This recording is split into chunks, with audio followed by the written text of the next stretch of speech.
देखो, ना तो मैंने और ना ही प्रीतम ने ये काम किया है। हम आज तो क्या आने वाले 100 सालों में इसे करने के सपने नहीं देख सकते। अब वहां पर सिर्फ एक ही आदमी रह गया था, लकी। कोयल लकी की ओर देख रही थी, लेकिन वो इस दुविधा में थी कि वो उससे सवाल करे या ना करे। उधर लकी भी उससे नजर बचाकर चुपचाप अपने खाने में ही मग्न था। वो कोयल के सवाल का जवाब नहीं देना चाहता था। तो फिर कौन है वो यार जिसने मेरी मदद की है? थोड़ी देर की इस दिमागी उथल पुथल के बाद आखिरकार उसके दिमाग में एक नाम आया, प्रशांत। उसका नाम जुबान पर आते ही कोयल की आंखों में चमक आ गई थी। कोयल ने तुरंत अपने पर्स में से फोन निकाला और प्रशांत का नंबर डायल किया। हेलो कोयल, कैसी हो? सब ठीक? प्रशांत ने उधर से भारी सी आवाज में पूछा। हाँ, मैं तो ठीक हूं। अच्छा प्रशांत, एक बात बताओ, क्या मोहित का मैटर सॉल्व करने में तुमने मेरी मदद की? देखो, जब तुमने मुझे फोन किया था तो मैंने अपने पापा को फोन किया था। मेरे पापा को पूरा केस पता है, तो पापा ने बोला कि वो और चेतन मित्तल एक ही क्लास में पढ़ते थे और अब वो ट्रेड यूनियन के प्रेसिडेंट हो गए थे, तो वो इनसे बात करके देख सकते थे। लेकिन उसके बाद मेरी पापा से इस बारे में कोई बात नहीं हुई है। नहीं, उसकी कोई जरूरत नहीं है, मैटर तो सॉल्व हो गया ना। और मुझे पता है कि ये हुआ भी किसकी वजह से है। प्रशांत, अगर तुम नहीं होते ना तो ये कभी नहीं हो पाता, इसलिए thank you Prashant, thank you so much. Koyal ने कहा, मैटर सॉल्व हो गया हो तो इससे बड़ी और क्या बात हो सकती है, और इसमें तुम्हें मुझे भी थैंक यू बोलने की कोई जरूरत नहीं है। एक काम करो ना प्रशांत, तुम सीधे यूनिवर्सिटी के पास काके पर आ जाओ। यहाँ हम सारे दोस्त बैठे हुए हैं, तुम आओ तो मैं तुम्हें पर्सनली थैंक यू भी बोल दूंगी और साथ ही तुम्हें एक बढ़िया सी ट्रीट भी दूंगी। अच्छा, ऐसी बात है, चलो ठीक है, मैं थोड़ी देर में आता हूँ। लगभग 20 मिनट बाद ही वो यूनिवर्सिटी के पास काके पर पहुंच गया था। जैसे ही वो नीचे उतरा तो कोयल ने उसकी ओर जोर से हाथ हिलाया और वो अपनी जगह पर से खड़ी हो गई। प्रशांत!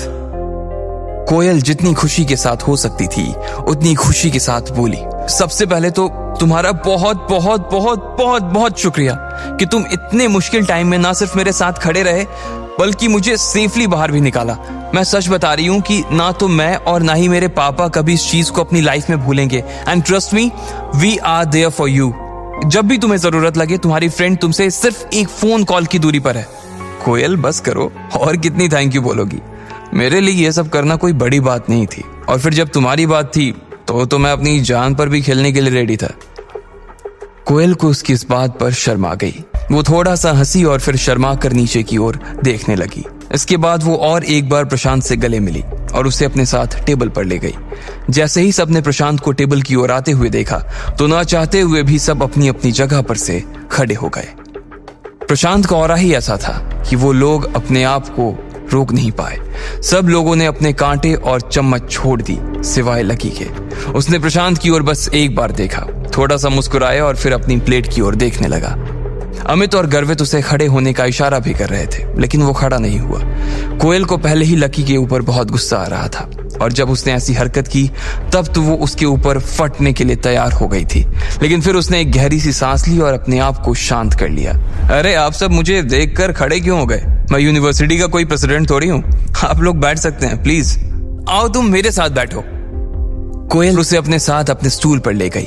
वैसे तो वो स्टूल 2 लोगों के हिसाब से ही बना था, लेकिन क्योंकि प्रशांत काफी हट्टा कट्टा और बड़े से डील डोले वाला आदमी था, इसलिए उसे एक स्टूल पर सिर्फ वही बैठ सकता था।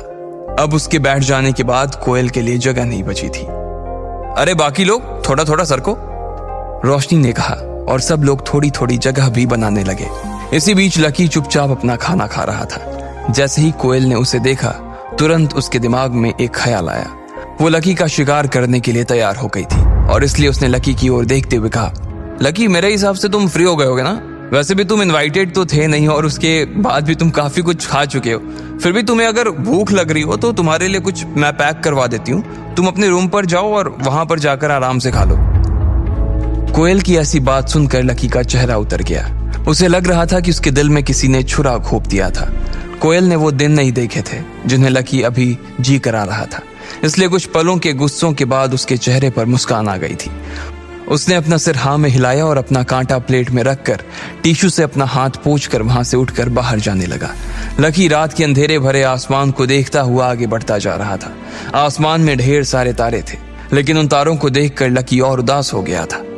यूनिवर्सिटी की पास की चौपाटी से होते हुए जब लकी गुजर रहा था तो उसने देखा कि ढेर सारे लड़के और लड़कियां वहां पर खा पी रहे थे और मजे कर रहे थे। रात के अंधेरे में भी वो गली जगमगा रही थी। थोड़ी ही दूर पर उस पानी पूरी वाले का ठेला भी खड़ा था, जहां से अक्सर लकी और डिम्पल पानी पूरी खाया करते थे। लकी ने जब उसे देखा तो उसका मन और भी उदास हो गया। जब वो अपने कमरे की ओर जा रहा था तब अचानक से जोरदार बादल गरजने लगे थे। लकी को लग रहा था कि आज बारिश होने वाली थी, इसलिए वो भागा भागा आया और अपने कमरे में घुस गया। पलंग पर लेटकर वो अभी भी डिम्पल को ही याद कर रहा था। एक बार फिर से बात करके देखूं क्या, उसने अपने आप से कहा। और इससे पहले कि वो आगे कुछ सोच पाता, उसने अपना फोन निकाला और डिम्पल को फोन मिलाने लगा। जैसे ही वो नंबर डायल करने वाला था तभी उसका फोन बज उठा। किसी अनजान नंबर से फोन था। लकी ने पहचानने की कोशिश की लेकिन नंबर पहचान में नहीं आ रहा था। आखिर किसका था वो फोन? कौन था जो लकी को इतनी रात को फोन कर रहा था? क्या कभी कोयल को पता लग पाएगा कि उसकी हेल्प लकी ने की थी? इन सभी सवालों के जवाब जानने के लिए नीचे दिए गए लिंक पर क्लिक करके इंस्टॉल कीजिए पॉकेट FM और फ्री में सुनिए दुनिया भर में हंगामा मचाने वाली ये जबरदस्त कहानी इंस्टा मिलियनेयर।